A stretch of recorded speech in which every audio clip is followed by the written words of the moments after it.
Some people have a terrible relationship with a parent, and yet they choose to maintain that relationship, even though it has devastating effects on them.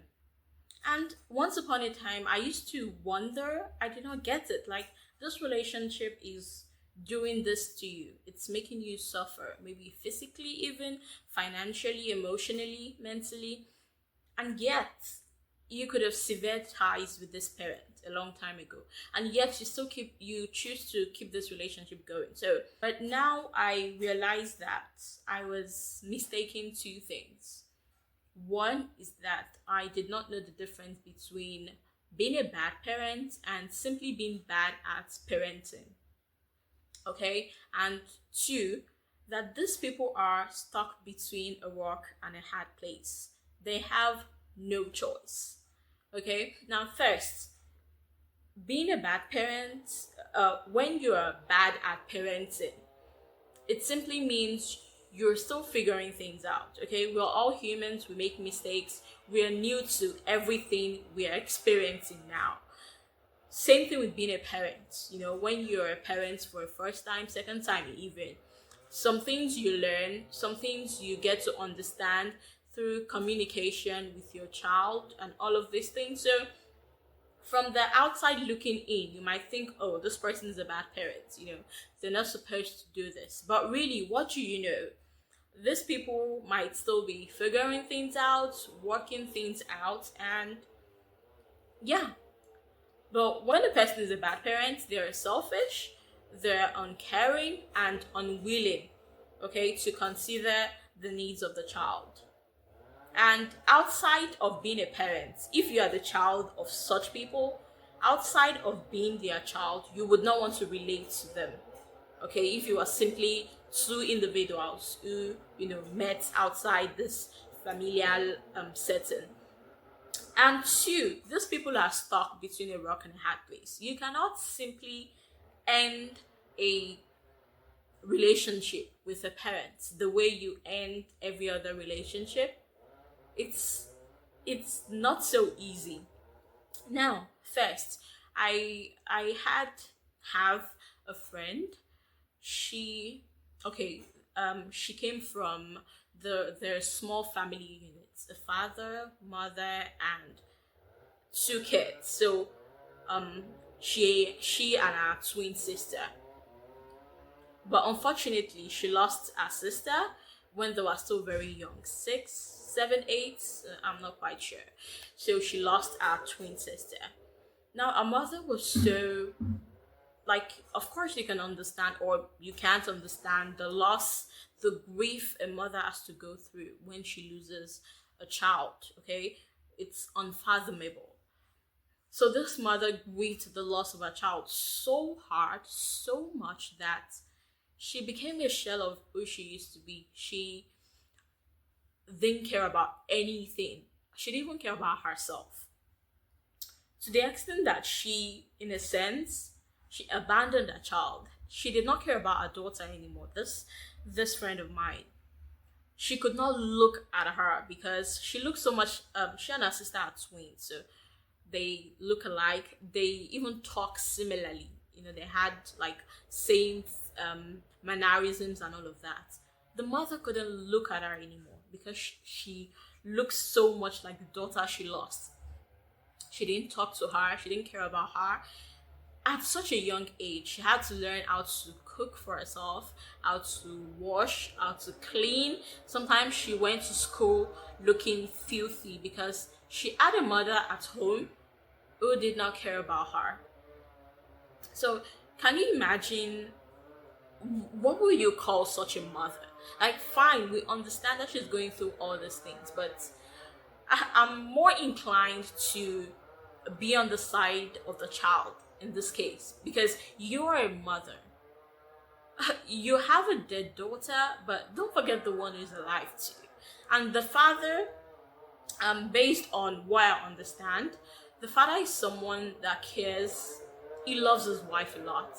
He probably loves his wife more than his daughter, more than his child. I don't know how it works, when you have a child. the love you have for your partner, the love you have for your children, is one greater than the other? Is it equal? I don't quite understand how it works, but I understand that he loves his wife more than he loves his child. So he cares so much about his wife. He wanted her to get better. He was there for her. He was caring and loving and all of that. And he did not care about the child also. He did not care that, okay, this woman is going through this, I have to try to manage two things: look after her and look after the daughter. But this was not the case. Both of them abandoned the child. And when we got to um when we got to uni, when we got to the university, the relationship she had with her father was a financial one. She only texts him when she needs money for school fees and the large expenses, maybe house rent and all of that, and then he sends it over. But there is nothing like, how are you doing? There is nothing loving, nothing caring about the relationship. She doesn't even have to go home because nobody wants to see her at home. And this thing happened years ago, 10 plus years ago. That was when they lost their daughter. And yet, no one cares about this other daughter. She's just like left to her own devices. Nobody cares about her. The mother, it's like she's forgotten she has another daughter. And when she goes home, because she goes home occasionally, or sometimes she just calls the dad, how are you doing? I just want to check up on you.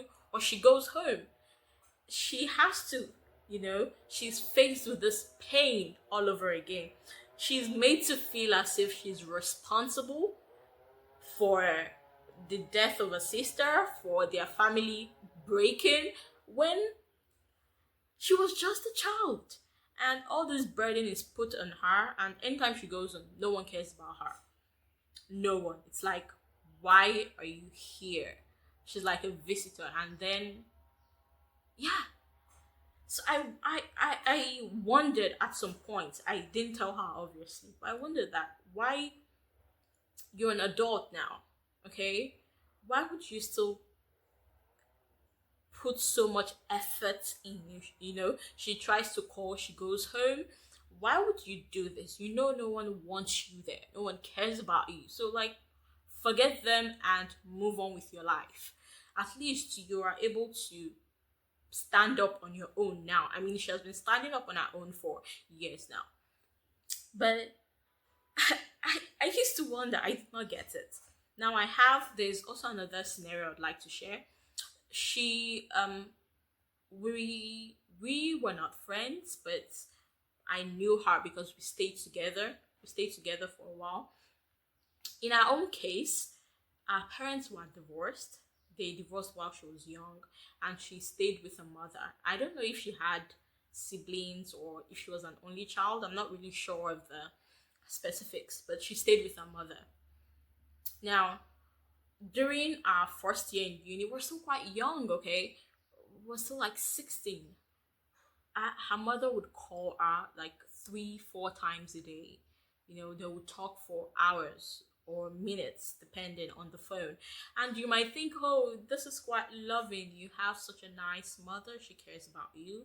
She calls you constantly. But when you see the way her mood shifts anytime she gets a call from her mother, she's quite apprehensive. She doesn't want to pick the phone, but she has to.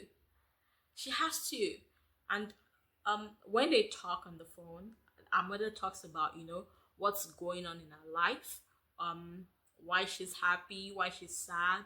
This happened, this made her angry. She talked to her father, which is her ex-husband, and this is what he did that made her angry. This is what his new family did. She's always venting to her. But you might not see what is wrong with that, but at some point I saw a pattern. The mother only talked about herself. She never asked the girl, how are you doing? How is school? What's going on in your life? How are your friends? It was always about me, me, me, me, me. I am sad. I am happy. Comfort me. Our daughter was like our emotional blanket and our emotional garbage bin. This is what is happening. This is what happened. This is what happened. And if she doesn't pick her call, she get angry. She gets angry. Oh, are you behaving like your father now? You're starting to, move away from me. You're moving closer to strangers you don't know. You're abandoning your family. And I get the relationship between a mother and a child. It's such that, during the early stages, the child depends on the mother for, everything, including your emotional needs.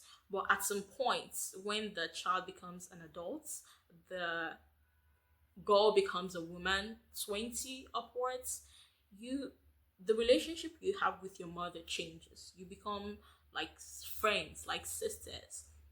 But this girl was 16, and even while she was younger, this was what a mother did to her. This is what she faced every day from her own mother. So I used to wonder, we hear situations like this. Someone who has an abusive parent, maybe physically even, or someone who has a parent who is addicted to something, maybe gambling, maybe alcohol, and yet the child, even as an adult, chooses to maintain this relationship despite the fact that they're suffering so much from it. And you have to wonder, like, why would you do this to yourself? But then you have to realize that the relationship between a parent and a child is unexplainable. The bond, you cannot explain it. It's very strong. Okay, these are the people, the parents. They are the people who are meant to love you no matter what. Okay, so if you choose to cut the relationship, it is like admitting that these people who are supposed to love me unconditionally, they don't. And this just makes you think that if those people don't, then who is going to? It's like trading a hurt for another hurt. Basically, you have to choose your heart. You choose to maintain that relationship and suffer through it, or you choose to end it and introduce yourself to another kind of suffering. Because when you cut ties with a parent, that parent is half of you. It means you are admitting that half of you is unlovable. Half of you, you cannot live with them. And that half is in you. So how can you live with yourself? And then you think nobody can live with you because half of you is this way. It's a whole lot of things to think about. And then there is the hope. There is the hope. You keep hoping that if I keep trying, if I find a way to maintain this relationship, things are going to get better. One day they're going to change, This hope makes you not want to cut off the relationship totally. You still stay there because you keep wondering, what if? So yeah, now I don't blame them. I don't think, oh, you should have just ended the relationship. You should have just left. This is not a friend or a lover's path. This is a father or a mother, a parent-child relationship. It's never that easy. Okay, and if you choose to, whether you choose to stay in it or you choose to end it, everybody's just trying to, it's like self-preservation. You're just trying to save yourself a whole lot of hurt. Okay, yeah. If you have any more to say about this, like, let me know. I'd like to know what you think.